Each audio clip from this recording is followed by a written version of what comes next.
Ambaga chenim so dem sen ni mokoroba omunute sengena otengina na banai songani wakati maliko no uni maliko kan anga folibe au bela jile amba foy kuni wakati na au sokolundo maliko na foni point net de la au ka jabarani mandi donc bi ambaga émission mandi kene kan tuguni top star ne o fotan ko ben émission nay au te stressé wo ste nyoy o kum kon na la o la fiya kono ani chibla anga dum la dem sen doma beba le ka ko kala male duguni te mo shila aben kerefe bena kuma da ma sans ça va refrain voilà champion Salam alaikum la famille, c'est votre artiste ABDOULV, c'est mon nom Abdul Prod TPG Gang Afri All Stars anyara manedu.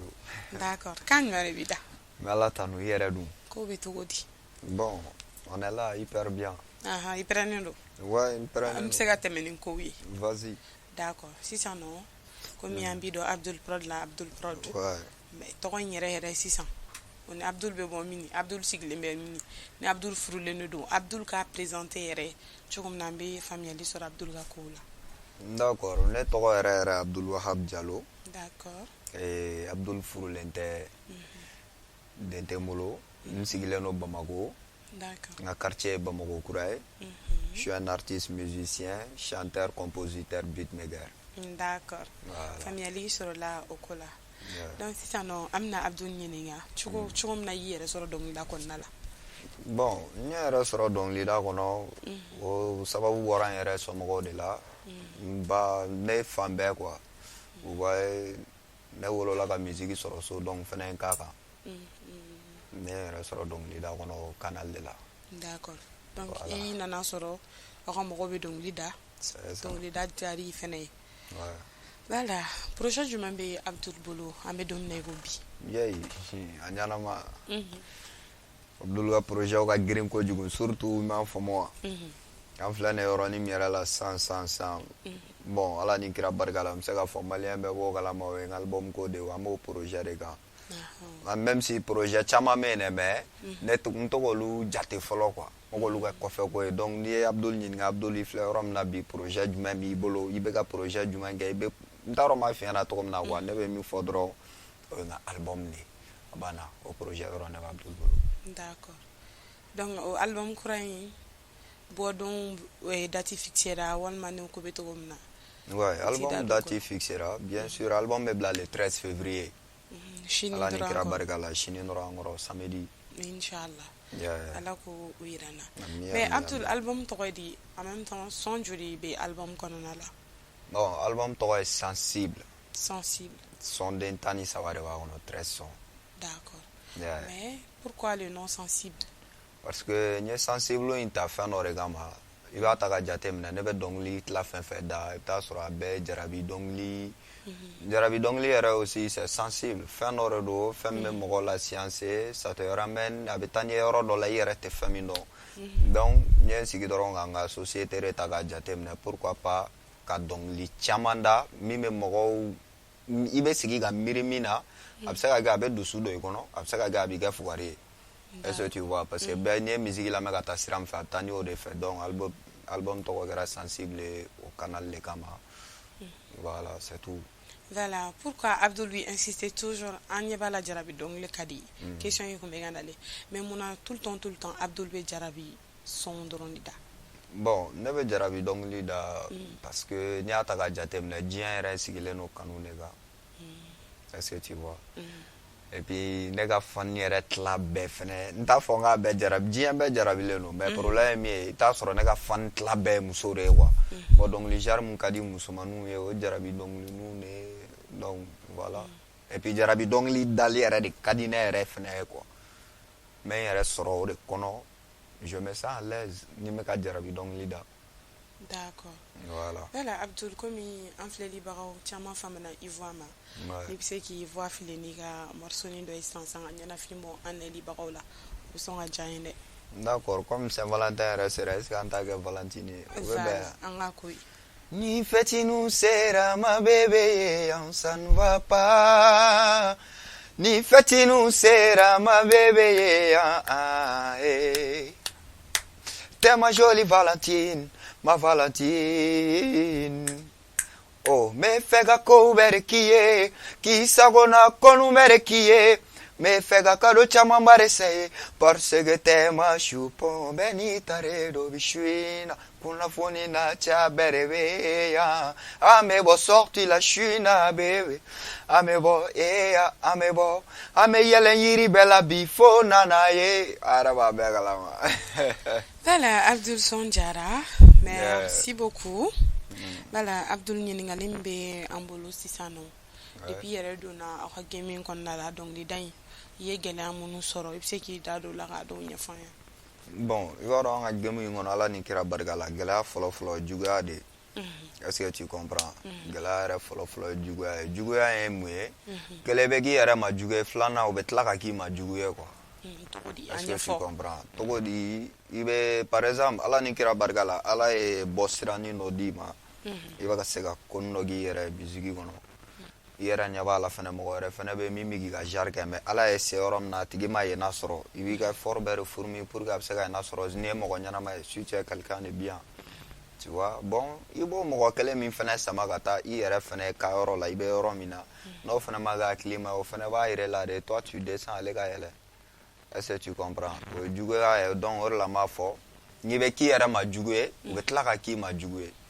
Est-ce que tu comprends? O gɛlɛya fɔlɔ ye filanan studio kow b'o la n bɛ ka kuma ni généralité de.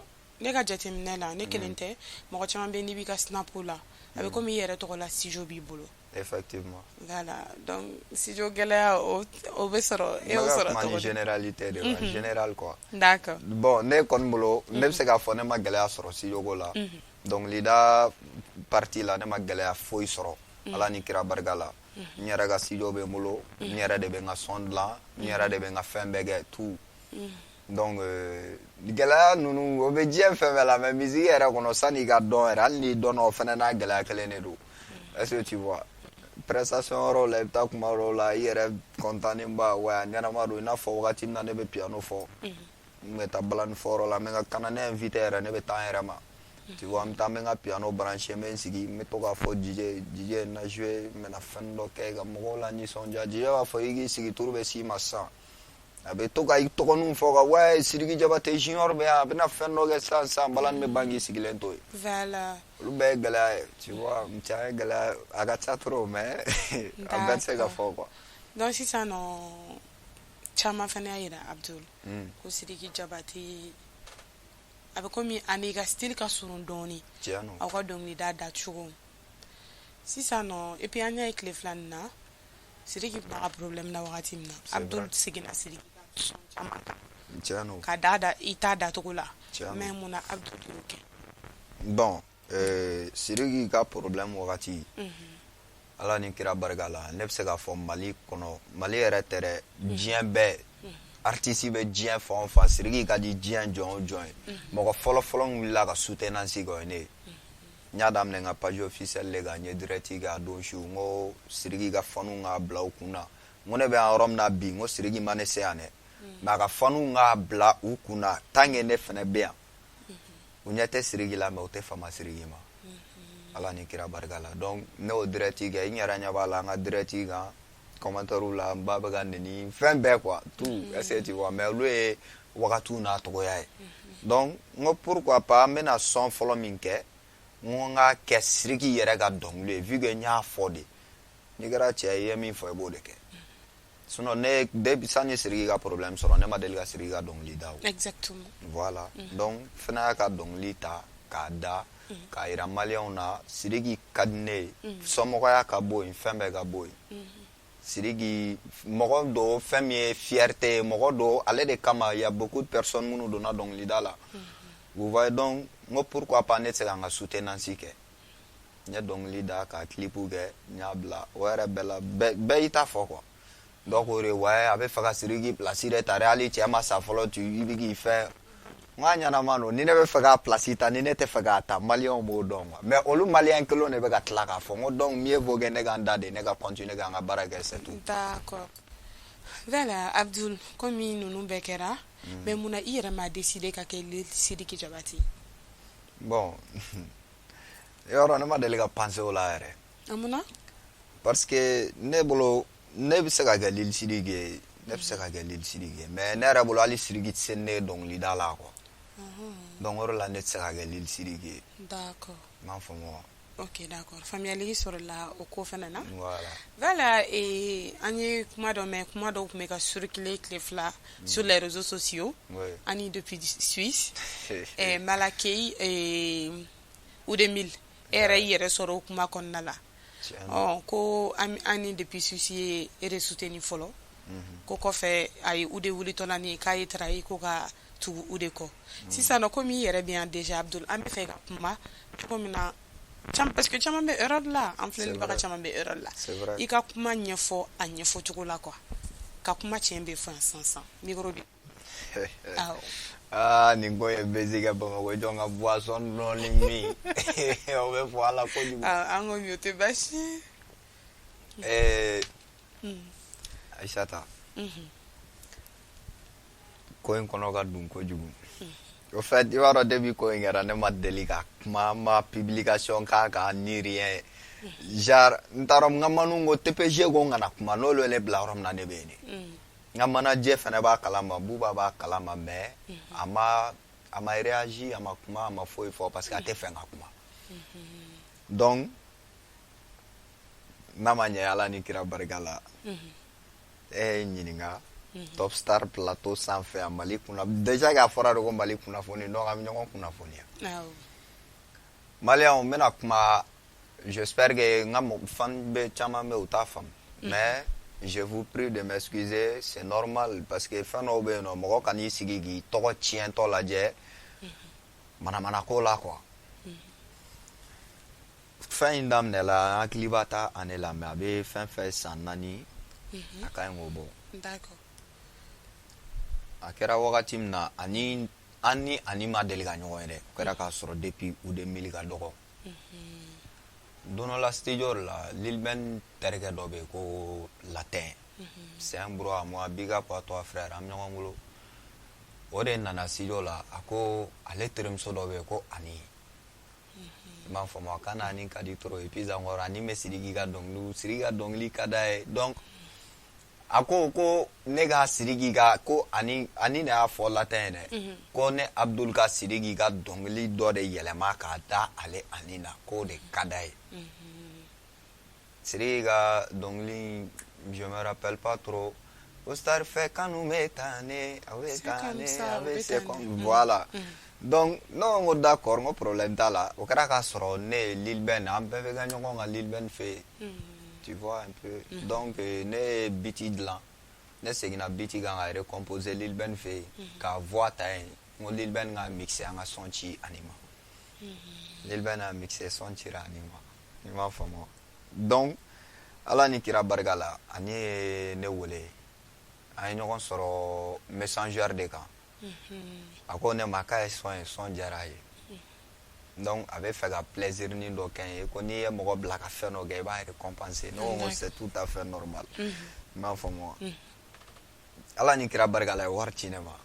Et puis a ye wari min ci ma c'était ma première fois ne yɛrɛ ko o ye ne Abdul yɛrɛ ta ye quoi. Et puis somme fana tun élevé don quoi. A ko bɛ yen dɛ. I tɛgɛ tun ma se ka da o ɲɔgɔn na. A kɛra kɔnɔ k'e ta tɛ. Walayi. Donc a y'o ci ne ma. Ni Amidu Jabate de taara wari in ta ɲɔgɔn fɛ. Mais ani y'a fɔ n ye k'a gɛlɛya a ko Abdul n bɛ ka nin min ci ma n b'i deli kan'a to diɲɛ jɔn si ka bɔ nin kalama. N bɛ siran n tɛ fɛn bɛ fɛn na n t'a fɛ quoi. A ka d'ale ye ko bɛɛ ka kɛ sutura de la. Hali son a ko ne ma ne kana publier ne k'a ci a kɛlɛ ma ka to k'a lamɛn dɔrɔn. N ko Ani n'i ka kuma mɛn mais anw ye den sugu minnu ye an t'olu mɛn o n'i y'a k'anw ye an b'a fɔ de dɛ. Y'a ye nɔ an b'a fɔ de. Mais aw ka fɔli in fɛnɛ o fɛnɛ bɛ tɔw de ɲɛ. I bɛ ka yɔrɔnin jate minɛ yan. Voilà donc tiɲɛ na ne y'a fɔ mais n m'a fɔ réseaux sociaux kan dɛ. Lil Ben n y'a fɔ bɛɛ ye. N ko tiɲɛ ne ye jɛ ci ne ma a bɛ tan a ɲɛnama. Ani nana continuer Ala ni kira barika la a bɛ plaisir kɛ Lil Ben ninnu ye. Tu vois un peu. Bon ne nana fɛn dɔw jate minɛ ko dɔw bɛ ka passer ko minnu man ɲi ko minnu cɛ man ɲi hadamadenya la an bɛɛ de ye kelen n'a ma ɲɛ mɔgɔ kelen sɔrɔ la min bɛ fɛ ka an dɛmɛ a kana ko kɛ aw yɛrɛ ko ye quoi. moi je pense qu'en bɛɛ de don donc u ko k'u bɛ ani kɛ UD1000 ka marraine ye d'accord y a pas de problème ni UD yɛrɛ sɔrɔ ne yɛrɛ y'a sɔrɔ m'a faamu wa mais ani ma deli ka kɛ ne ka marraine ye ne ye vidéo min ye réseaux sociaux ko ani kun ye ne ka marraine ok kun ka marraine de don ani ko après ka UD wulitɔlani a ye trahi ko ka tugu UD1000 ko kuma tɛ tiɲɛ ye ani tile kelen ma kɛ ne ma mɔgɔ juguya a ma kɛ ne n t'a dɔn n b'a fɔ cogo min na quoi mɔgɔ min don ni n'a donna ɲɔgɔn na o donna ɲɔgɔn na de mais n'a ko k'a y'i bila y'i bila yanni diɲɛ wuli yɛrɛ cɛ u ko ne tun bɛ u ka label la olu ko tɛ dɛ min y'a fɔ réseaux sociaux kan ko Abdul Prod tun bɛ COP industrie la parce que an ye voix dɔ de mɛn i photo bɛ ka passer kumakan b'a jukɔrɔ mais an t'a dɔn mɔgɔ min voix voilà donc an b'a fɔ o tigilamɔgɔ ye Abdul ma deli ka label fila kɛ diɲɛ kɔnɔ ni Afrique World Stars tɛ donc e kun tɛ ko bɛ industrie non non non ne tile kelen ma deli ka kɛ o kɛra ka sɔrɔ u t'a dɔn k'u bɛna fɛn yɛrɛ sigi ko COP industrie est-ce que tu vois donc olu ko ninnu kɛra bon ne nana ye vu que kow bɛ ka ɲagami togo dɔw la ne ko est-ce que ne tɛ n yɛrɛ ta parce que ne bolo teriya de don ne bolo balimaya de don sinon an bɛɛ bɛ tile ɲɔgɔn kan hali sisan non pas maintenant an bɛɛ tun bɛ tile ɲɔgɔn kan studio kɔnɔ yen an bɛ si ɲɔgɔn ka si an ɲɛna baara la fɛn bɛɛ an bɛ bɔ ɲɔgɔn fɛ o kɛra k'a sɔrɔ n t'a dɔn m'a fɔ moyen tɛ yen quoi foyi tɛ yen mais dɔ b'i débrouiller ni dɔ ye vous comprenez un peu dɔ b'i débrouiller ni dɔ ye donc kow nana ɲagami ten kɔfɛ ani nana u ye kow fɛn clipu tout bon u bɛɛ y'u ka plan ne donc ne ye écarté d'accord ne ka écarteli le kɔnɔ nin kow nana wuli donc ani nana a ye mobili di Malakɛ ma o ye ala tanu de n'i y'a d'a ma c'est qu'il le mérite bon ni ko ani ma mobili di UD1000 ma moi je pense que chance de don est-ce que vous voyez bon ni problème voilà i garisɛgɛ min ye b'o sɔrɔ bon ni problème moi je pense que n tɛ fɛ ka kuma trop ni kumara trop a ma ɲi donc ala ka an bɛɛ dɛmɛ ne bɛ ala de deli ninnu bɛɛ ne dɔgɔninw de Malakɛ san'a ka dɔnkili da a tɛgɛ de taara ka na di ne ma VCP mon général o de nana di ne ma i hakili to nin petinin na dɛ n bɛ fɛ a ka fɛn dɔ kɛ toi tu penses que a voix ça va ou pas o don ne ye min fɔ Mala ye hali n'a bɛ yan sisan a b'a fɔ UD1000 ta kɛra ten Lil Ben de UD1000 ta k'a tɛgɛ don ne bolo a ka studio la Abdul ni dɔgɔnin de ala ni kira barika la i bɛ se ka min kɛ a ka ye ne ma kɛ ninnu si ma fisiriwale donc ala ka hɛrɛ k'an n'u ye u ka hakili sɔrɔ u ka ninnu dabila c'est tout amina yarabi voilà an ye faamuyali sɔrɔ o la komi an kumara dɔnkili gɛlɛyaw kan donc an ɲɛ bɛ Abdula bi a bɛ komi ça va alhamdulillah sisan nɔ dɔnkiliw fɛnɛ ye nafa minnu las'i ma i bɛ se k'i da don o fɛnɛ na ka ɲɛfɔli kɛ bon ala ni kira barika la dɔnkili ye nafaba de lase ne ma ni n ko nafaba a ma miliyɔn di yan a ma miliyari di yan nka a ye mɔgɔw kɛ n fɛ ni n ko mɔgɔw bɛɛ tɛ se ka k'i fɛ fo ka diɲɛ wuli mais a ye mɔgɔnin fitinin minnu kɛ ne fɛ ne bolo nafa fila tɛ tɛmɛ o kan ni mɔgɔ kɛra i fɛ o bɛ se ka diɲɛ fɛn bɛɛ k'i ye ala ni kira barika la. Top Star.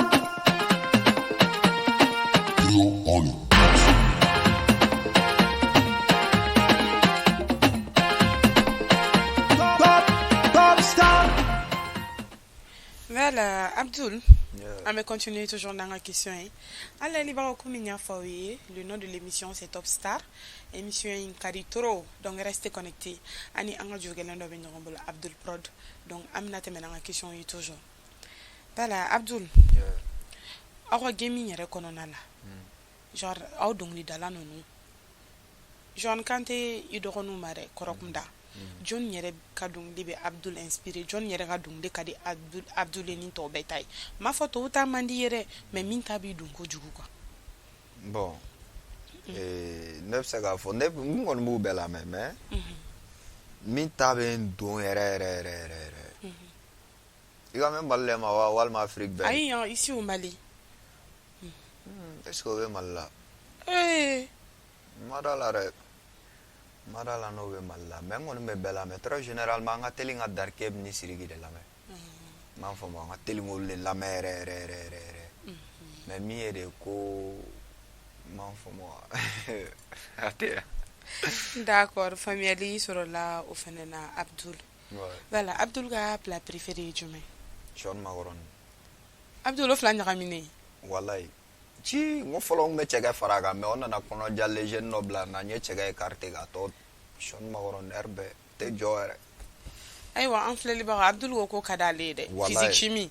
Tranquille. Donc ayo hakilito. Ah, kilito la re. Mais Abdul e rabso autobilito la yaro. I know. E te se tobilila. Mais c'est tout là re. Ye mai ogeleni mai dagala re. Abdul e se tobila re. Réalité re côté. Ah ouais re. Ne c'est enlever salatide là. Je blaguerie gala droga con là. Voilà, e se tobila parce que c'est ali salatig là. Voilà, c'était juste un petit entre parenthèses. Yeah. Voilà, Abdul Ahmed mais dans la question yi toujours.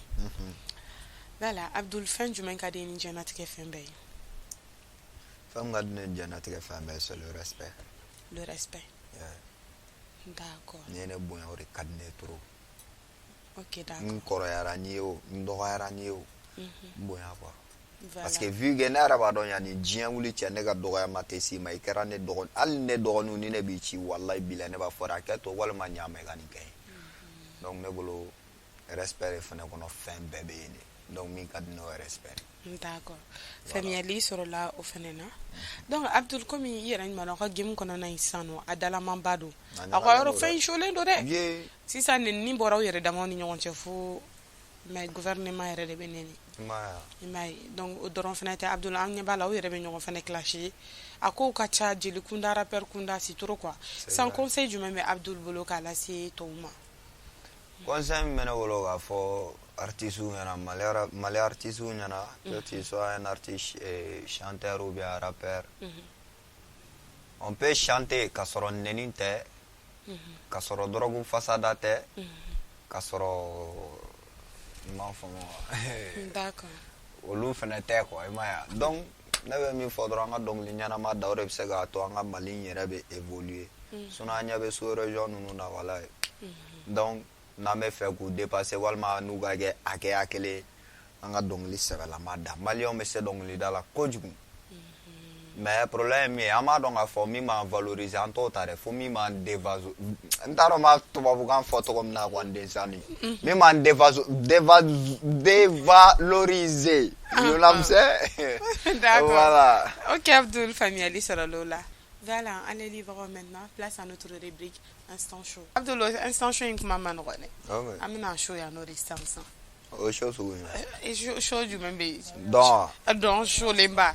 na nemne tegara re fe ga donc Ya me do ine ga nyoko fe ya. ne ga donc mai ne attention ne ga ayi ne ga donc mai ne bashite Na. Kala ga do mai ne ko ene be mufosa. Ne pa que le Malion ma kalama tout le temps. Malion ma donc ni no go donc nga donc mai no ba be kalama vas-y. Top Star.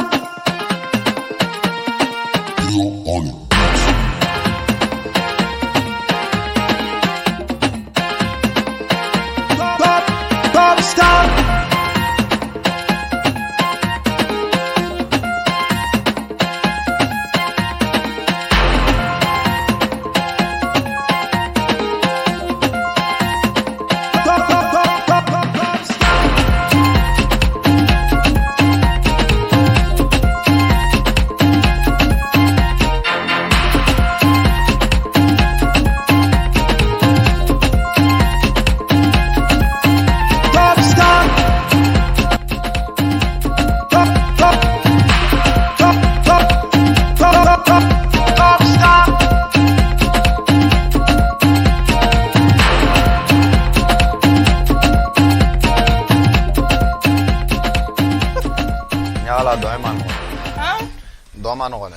D'accord.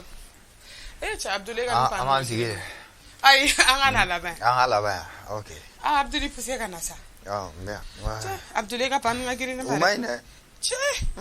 Na Abdoulaye dala mambado. Surtout ni depuis ala ne dane ma dali kanin pa nyoko nje yoroshi. Ni go tani me kana FIFA re wan. Mais iga pa into ko idide. Yeah. Me to no dala to Abdoulaye dance wa be shepare. Abede Dance. Abede Dance. Ouais. Nin pa nga gira Abdul ne kon ne de sera. Ay sa so ma sa. Ay ya anga inti. Ah bashite. Voilà, Abdul komi émission sera à Kunchamaira Makaba. Ouais. Donc si ça no kuma kana bam bibolo ka oni foli ka laba ka la ka fanu ni ka famille tout le monde quoi en fait anemo. Voilà, donc la famille a Nyana Marelo tout d'abord. Même Mali Kunafoni fo. D'accord. Voilà. Toujours à émission suivie pour avoir artiste ou actualité Kalama. C'est très important. D'accord. Et puis la famille, parfois on a toujours resté connecté. Abdul Prod, j'arrive. Magana ni fendo ye. Uni follow te kelene. Fendo redo femunu nga green kojugu. Donc on a aussi science. TPG AVD Abdul Prod, Afro World Stars. OK. Aywa alle libaro ani TPG Abdul Prod de kuma ñoron bolo. Yeah. TPG gen ko kuma kuma te kere. Aye. On est Afrique World Star. Ouais. Ah ne don fasi do bore ambi. Autrement ne ko nga do emi ala ko kisini ñogona ma. O la doron amba fo rester connecté sur malikuna.net. Anyana ma.